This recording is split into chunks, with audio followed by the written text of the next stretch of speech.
নমস্কার বন্ধুরা, kitchen with শিল্পাতে তোমাদের সবাইকে স্বাগত। আজকে কাঁচা টমেটো দিয়ে একটি রেসিপি নিয়ে তোমাদের সামনে চলে এসেছি। তাহলে চলো দেখে নিই রেসিপিটা আমি কিভাবে বানিয়েছি। এখানে আমি নিয়ে নিয়েছি 3টি কাঁচা টমেটো। টমেটোগুলোকে আমি এইভাবে টুকরো টুকরো করে কেটে নিয়েছি।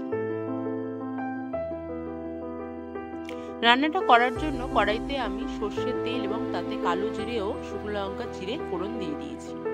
ফোড়নটা তৈরি হয়ে গেলে ফোড়নের মধ্যে আমি দিয়ে দিচ্ছি কাঁচা টমেটোগুলো।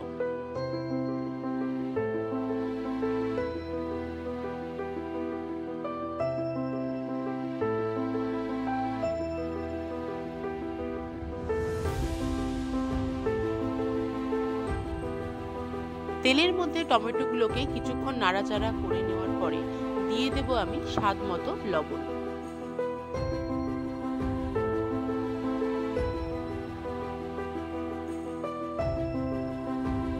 তারপরে দিয়ে দিচ্ছি আমি সামান্য পরিমাণে হলুদ। নুন আর হলুদটা দিয়ে টমেটোটাকে কিছুক্ষণ নাড়াচাড়া করে নেব। ভালো করে মেশানো হয়ে গেলে আমি দিয়ে দেব পরিমাণ মতন চিনি। এই রান্নাটা একটু টক টক হয়, তাই স্বাদ বুঝে চিনিটা ব্যবহার করতে হবে।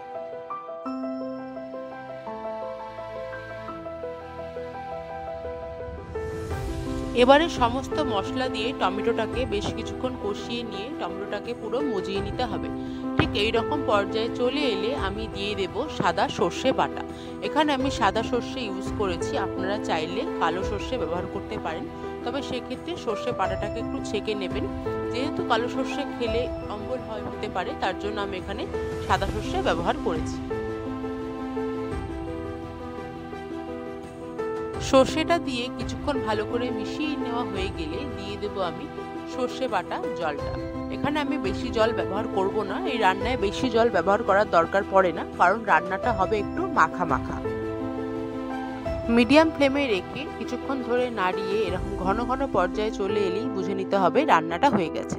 তাই রান্নাটা আমার এখানে কমপ্লিট হয়ে গেছে। আজকে রেসিপি তোমাদের কেমন লাগলো আমাকে প্লিজ জানিও। আমার সাথে থেকো, আমার চ্যানেলটাকে সাবস্ক্রাইব করে দিও, লাইক করো, আমার ভিডিও ভালো লাগলে শেয়ার করে দিও। তোমরা সবাই সুস্থ থেকো, ভালো থেকো। আমার ভিডিওটা এতক্ষণ দেখার জন্য তোমাদের সবাইকে অনেক ধন্যবাদ। রান্নার শেষে এখানে আমি কাঁচা সর্ষের তেল ব্যবহার করেছি, এটা একেবারেই অপশনাল।